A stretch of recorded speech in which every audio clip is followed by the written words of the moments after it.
नमस्कार बच्चों, आज हम कक्षा 7वीं विषय हिंदी व्याकरण पाठ 11 सर्वनाम तथा सर्वनाम के भेद के बारे में जानकारी प्राप्त करेंगे। तो देखो, सर्वनाम यानी क्या? सर्व जवान नाम, सबका नाम। सर्वनाम शब्द सर्व तथा नाम शब्दों को मिलाकर बना है। सर्व शब्द का अर्थ है सब तथा नाम शब्द संज्ञा का ही पर्याय है। तो एक पैराग्राफ हम देखेंगे। मुकेश मेरा मित्र है। मुकेश मेरे पड़ोस में रहता है। मुकेश के पिताजी डॉक्टर है। मुकेश की माताजी अध्यापिका है। मुकेश को क्रिकेट खेलने का बहुत शौक है। मुकेश ने क्रिकेट के खेल में कई पदक जीते हैं। तो इस गद्यांश में मुकेश शब्द का बार बार प्रयोग हुआ है, जो अच्छा नहीं लगता है। तो आइए हम इस गद्यांश को दूसरे रूप में पढ़ते हैं। अब यह गद्यांश पढ़ने में अच्छा लगेगा। मुकेश मेरा मित्र है। वह मेरे पड़ोस में रहता है। उसके पिताजी डॉक्टर है। उसकी माताजी अध्यापिका है। उसको क्रिकेट खेलने का बहुत शौक है। उसने क्रिकेट के खेल में कई पदक भी जीते हैं। तो इस गद्यांश में मुकेश संज्ञा शब्द के बदले वह, उसके, उसका, उसको आदि शब्दों का प्रयोग किया है। ये सभी शब्द सर्वनाम शब्द है। आगे देखो, सर्वनाम की परिभाषा। संज्ञा के स्थान पर प्रयोग किए जाने वाले शब्दों को सर्वनाम कहते हैं। सर्वनाम के भी भेद है। सर्वनाम के 6 भेद है। एक पुरुषवाचक सर्वनाम, निश्चयवाचक सर्वनाम, अनिश्चयवाचक सर्वनाम, संबंधवाचक सर्वनाम, प्रश्नवाचक सर्वनाम, निजवाचक सर्वनाम।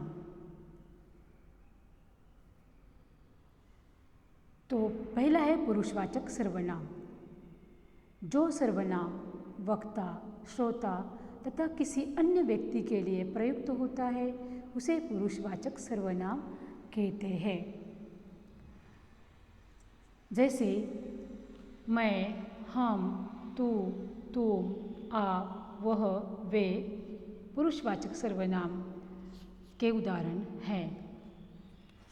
पुरुषवाचक सर्वनाम में जब भी दो लोग बातचीत करते हैं तो वक्ता कभी अपने बारे में कुछ कहता है, कभी श्रोता के बारे में और कभी किसी तीसरे व्यक्ति के बारे में जो वहाँ मौजूद नहीं है।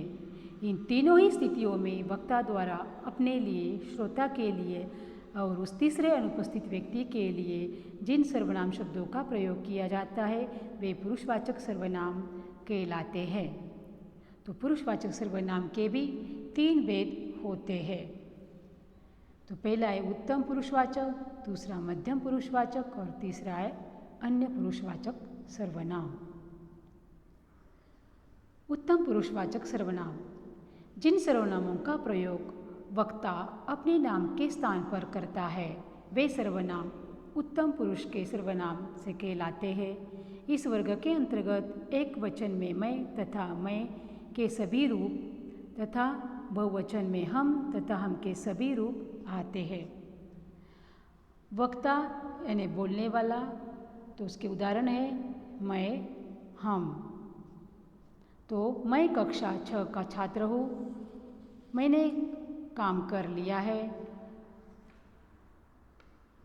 ये इसके उदाहरण हैं।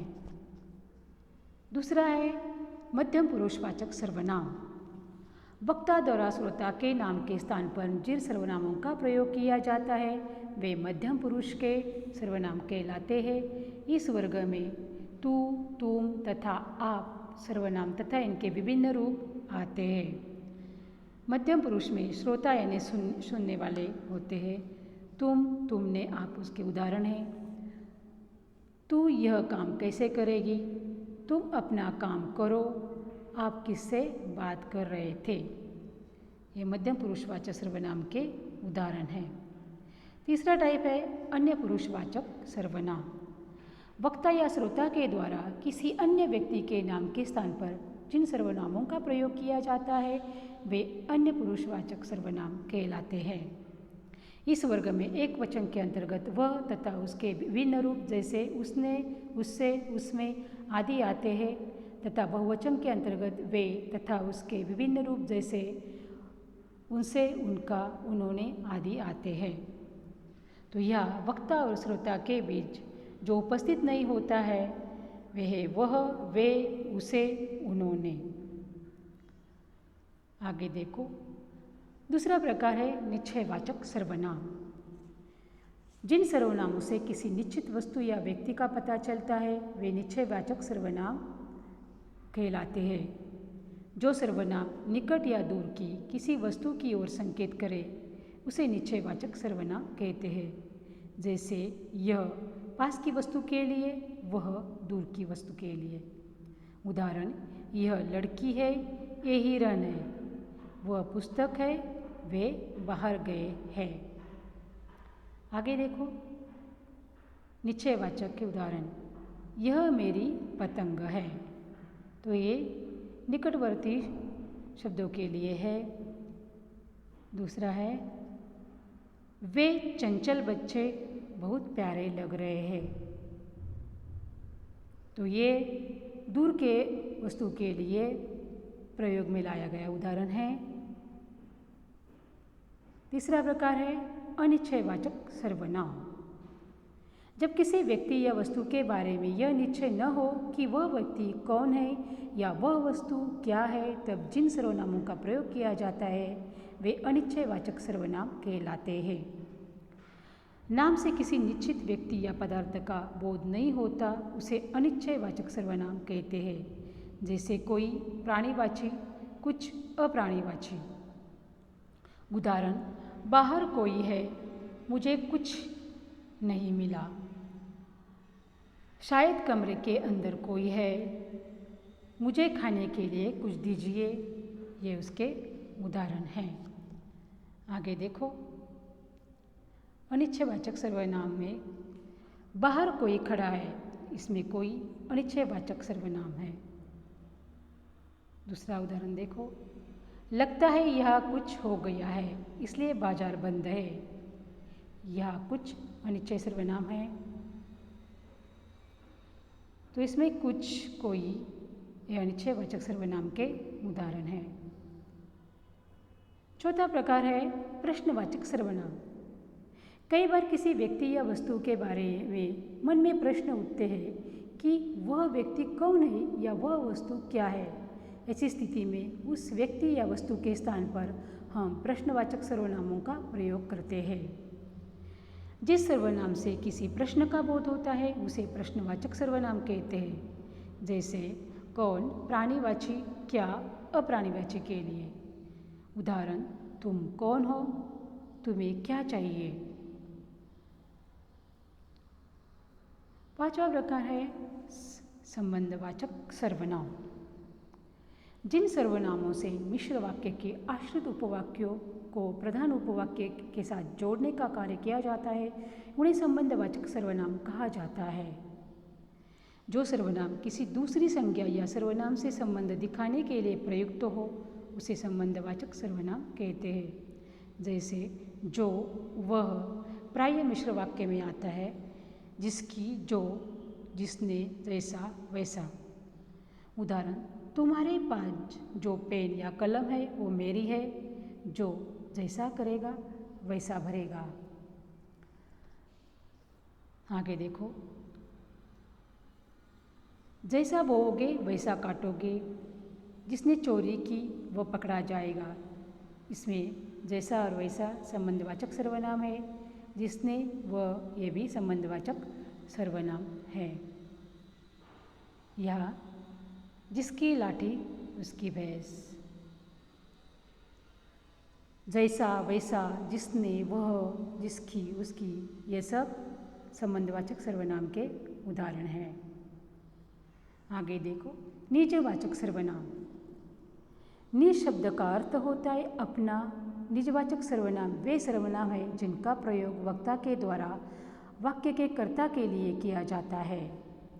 जो सर्वनाम तीनों पुरुषों उत्तम, मध्यम और अन्य में निजत्व का बोध कराता है उसे निजवाचक सर्वनाम कहते हैं। जैसे आप, स्वयं, खुद। उदाहरण, मैं खुद लिख लूँगा, वह स्वयं गाड़ी चला सकती है। इस कमरे को वह स्वयं साफ करेगी। आगे देखो, मैं अपने आप विद्यालय जाता हूँ। इसमें अपने आप निजवाचक सर्वनाम है। आगे देखो, गांधी जी सारा काम स्वयं करते हैं। इसमें स्वयं निजवाचक सर्वनाम है।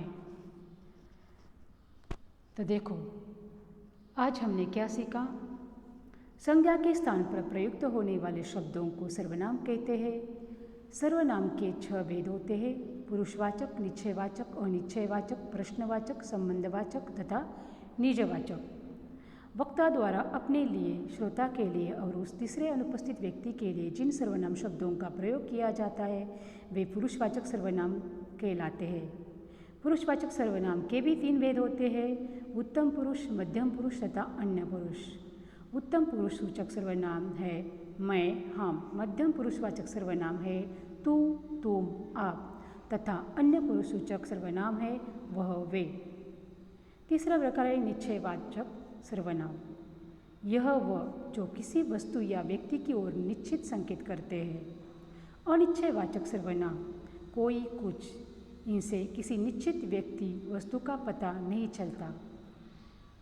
जब मन में यह प्रश्न उठे कि कोई वस्तु क्या है या कोई वस्तु कौन है, तब प्रश्नवाचक सर्वनामों का प्रयोग किया जाता है।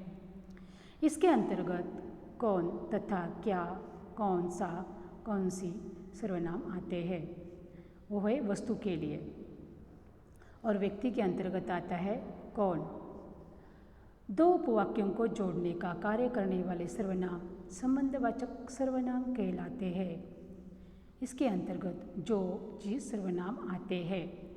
निजवाचक सर्वनामों के अंतर्गत स्वयं, खुद, अपने आप आदि रूप आते हैं। तो बच्चों, इस प्रकार हमने आज सर्वनाम तथा सर्वनाम के भेदों के बारे में जानकारी प्राप्त की है।